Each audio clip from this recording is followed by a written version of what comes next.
Okay, so we're at Let's Golf today.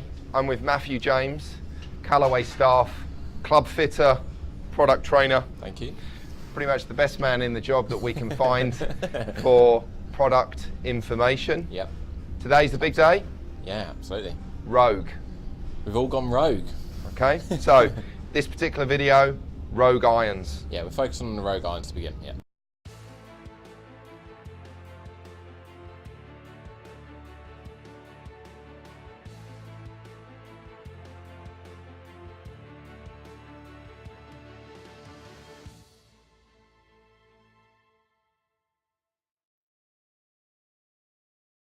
Okay, so let's talk about the Rogue irons. I've got 3 different models in my hand that we've hit today.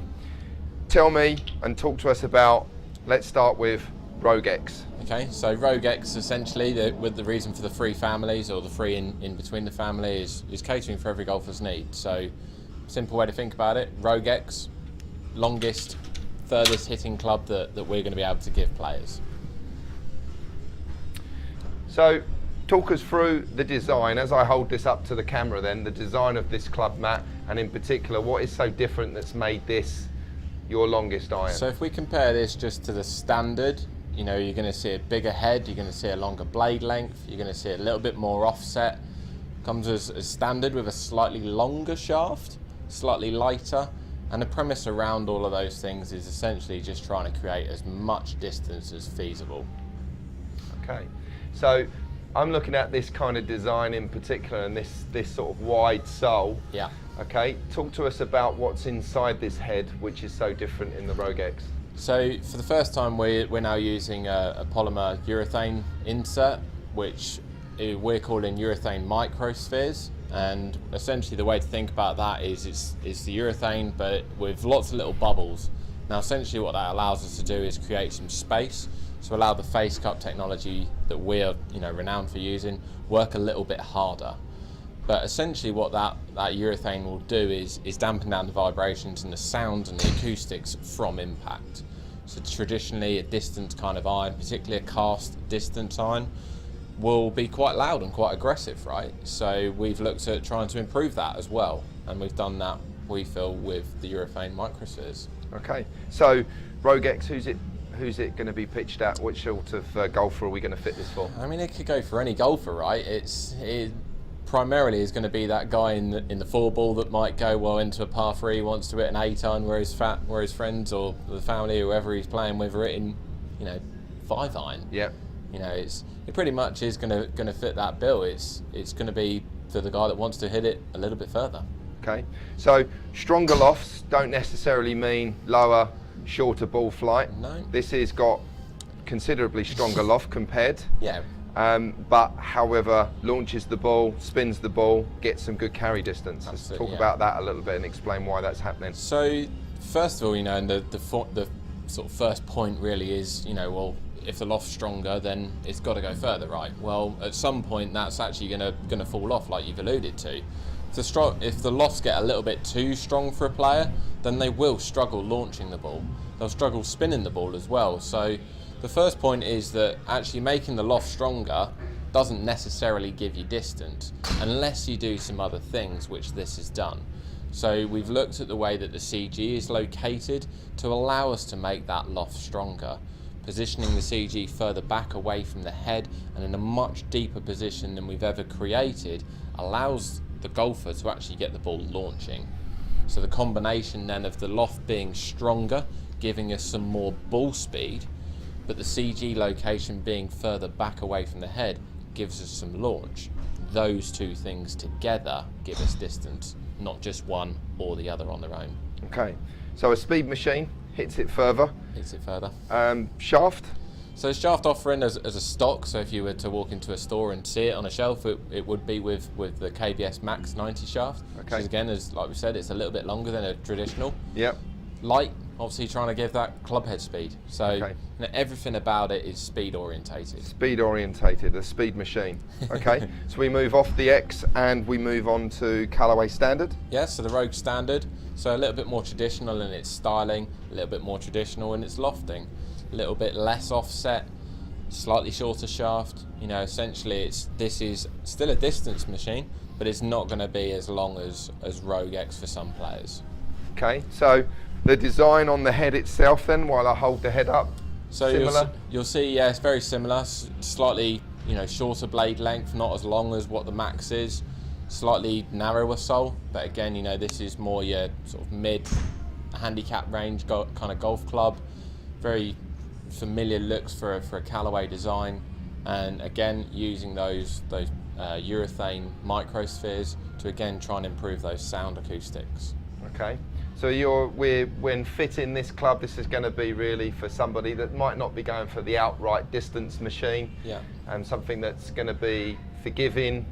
It's going to launch the ball, absolutely, and spin the ball, give them maybe a little bit more control on the distances, more traditional distances. Okay. You know, there's been improvements with the cup face technology each year. You know, as it progresses, we learn more, we experiment more. So, you know, I would say if you were going to compare this to maybe an iron that might have fallen out of the range, we're probably looking at the XR iron. Okay. This will, you know, certainly be outperforming that. I'd expect it to probably outperform our Steelhead iron as well, to be honest. Okay, so XP95 in this, so quite a lightweight shaft. So loft obviously weaker, length slightly shorter. So, okay, good stuff. So that's the Rogue, and then we move on to the Rogue Pro then. So as always, you know, in the Callaway family, we do think of our product range essentially as a menu. We try and cater for all of the players that might want to buy into the Callaway brand. So this is going to be your sort of mid to lower handicap profile, slightly thinner top line, slightly thinner sole, those sorts of things that are going to aid playability. Maybe, you know, a little bit more of a creative player for the shot shaping kind of golfer that might want to use this, but still be in that Callaway family where they're going to get a lot of ball speed and they're going to get a lot of control and a lot of consistency. Okay. So just looking at this, I've got the 105, the XP 105 shafts, a slightly heavier shaft. Slightly heavier, Same length as the Rogue. Same length. Okay, so suiting somebody slightly lower handicap, again, more traditional look without looking, you know, that big thick top line. It's not got that on there, so looks like it's more controllable from top down, less cumbersome. So that's, you know, somebody that's looking aesthetically. You want something pleasing to the eye, much more manageable, that one, isn't it? Some players don't really like looking at the offset. You know, you and I have mentioned that, and we'll probably see that in the shots that we've seen in a minute. You know, some players might fit that sort of 14, 15, 16 handicap range, but maybe just don't like the appearance of offset, maybe don't want to see it, and maybe don't actually need it. So there's a validation and there's a reasoning as to why we would always have so many irons in our range, and it is to cater for everyone. As I said, it's like thinking about it as a menu. It's then our job as fitters and you know, the retailer and the consumer to kind of understand what they actually want from the products, and then coming and speaking to the likes of myself or you down here and really understanding what that player wants, and then we can fit them where we want them. Yeah, okay. And offset being the big one for me when we tested in the club, hitting it initially, looking at that big offset on the X versus the Pro, you know, just doesn't look like I'm going to be able to control that, and how light the club was as well. It was just like waving a stick around. I just felt I had no control on it. So, you know, as soon as we moved down, slightly shorter, slightly heavier, started to get a little bit of feel of awareness of where the head was, could manage that during the swing. So, but definitely the looks of the Pro iron, you know, I think that's a really quite exciting range that you've got there. And so where do you see that sort of fitting in your 2018 range of clubs that you've got? So, you know, again, it's if we're talking maybe price point, it's beneath Epic, and it's above Steelhead. So slightly higher price point than Steelhead because obviously the technology advancements that are in there. You know, there's a cost to those sorts of things. So absolutely. Okay, good. So it means that when we have a budget, a client comes in, a golfer comes in that wants to improve their golf, get a tighter ball flight, and has a budget to work to, we go from Steelhead, XR Steelhead, we move up to Rogue, through the Apex range, and then into the Epic range. Excellent. So that's really good as well. Important that the golfer, can say, right, I've got X to spend, and that will help the fitter. Absolutely, obviously, then getting the right head shaft combination, as we know, Correct. with the importance of fitting. You can ensure that they are going to spend and get back technology, of course, more technology for their money, more bang for their buck. Absolutely. Okay, should we do some hitting? Let's.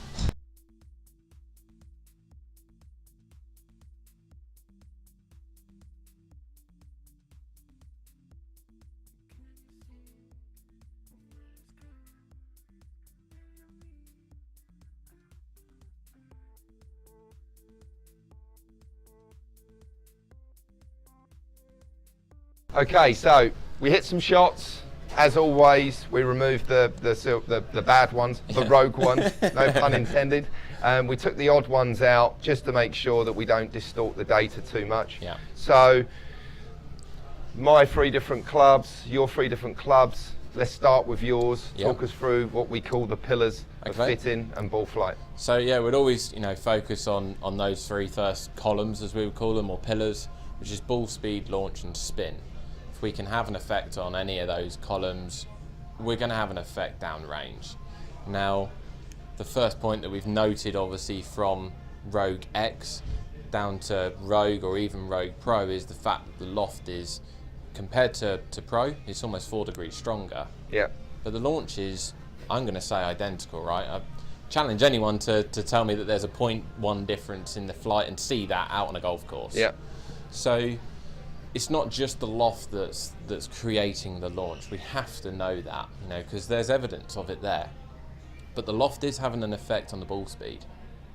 So affecting the ball speed and affecting the spin rate a little bit, then has a huge difference downrange. Yeah. So longer, significantly longer, 10 yards as we're seeing there. Bounce and roll a little bit as well. So, a big plus for knowing that we've got fact here that the Rogue X is going to put yards on people's game if that's what they're looking for. Absolutely, yeah. And you can see that, yes, there is a little bit of a loss in spin. We're hitting 6 irons here, right? So I would say that realistically, the guys on tour tend to look for about 1,000 per number. That's their kind of model. But they're playing on quick, hard, fast greens. For your average golfer, we tend to think a little bit less spin is actually more suitable, because they don't want to see the shots lost weak, right for a right-handed golfer, left for a lefty, obviously. So actually having a little bit of a reduction in spin, for me personally as a fitter, I don't mind, as long as there's some control down the other end from where it's landed to where it's finished. Yeah. So if we're looking at a 6 iron there, I'm pitching it 190, if I'm stopping it within 8 yards, that's more than suitable. Yeah. So as a teacher, when I'm looking at curved ball flight, a curving ball, RPM, when a ball is spinning lots, its potential then, that tilt in its axis, that means that's bigger curve. Absolutely, yeah. So for the viewer here then, you bring the spin down without losing distance, you're going to reduce your dispersion, you're not going to curve it as much. So we're getting the maximum sort of game improvement club here. We're very tight on its dispersion, controlling the spin and launch enough without sort of, nothing's hurt there. Yeah. Usually where you hit one and up one, you affect another. It doesn't look like anything here is really damaging or hurting the golfer. That's where it's so exciting for us, right? Because people have done it in the past, we've done it with irons in the past as well, where we do make the loft stronger, and they do become unplayable because people just can't hit them, they can't get them in the air. This is why we say it's a recipe, it's looking at other things as well. So removing that weight away from the face, getting it back away from the front of the head, making it a little bit more offset, again, does that. There's so many ingredients, if you like, to create in distance, but it's not just loft. Yeah, understand. So when I look at my Rogue X performance, so I did launch it a bit lower. Yes, the spin came down, ball speed jumped up, downrange affected considerably.